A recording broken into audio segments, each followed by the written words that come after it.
Begitu juga keturunan. Kita mungkin pernah dengar istilah mulai sekarang terkenal ya, child free, atau memang bebas dari anak-anak. Bahkan yang uniknya sebagian muslim ya, mungkin YouTuber, selebgram yang sengaja mengangkat di media mereka, kalau mereka komitmen dengan pasangannya tidak mau punya keturunan. Kalau mereka non muslim itu urusan mereka. Tapi kalau mereka muslim, maka ini perlu diluruskan. Allah subhanahu wa ta'ala menciptakan kita saudaraku seiman memang untuk berkembang biak. Allah jadikan juga hubungan biologis intim antara suami istri yang harus melalui proses sakral yaitu pernikahan. Ada wali wanita, ada dua saksi, ada mahar, ada kalimat akad. Ini semua sesuatu yang penting dalam kehidupan kita.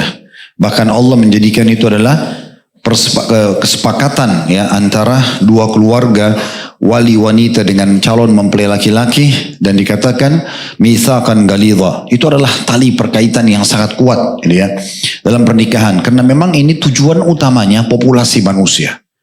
Tidak mungkin kita berhentikan estafet populasi manusia.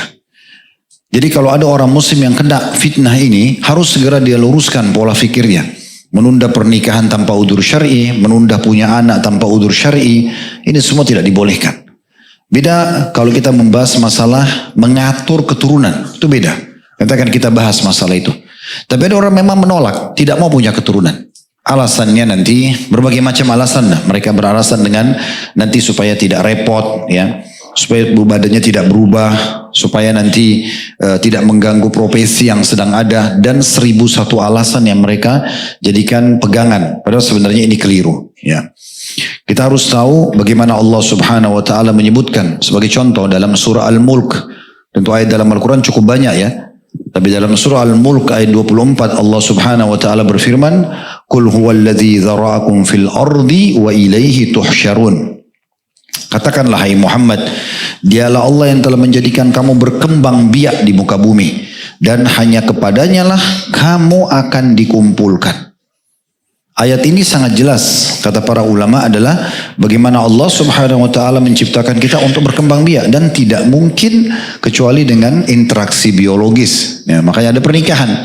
Diaturlah alurnya pernikahan. Dan perlu kita tahu, anak-anak ini nanti akan menjadi penerus generasi manusia.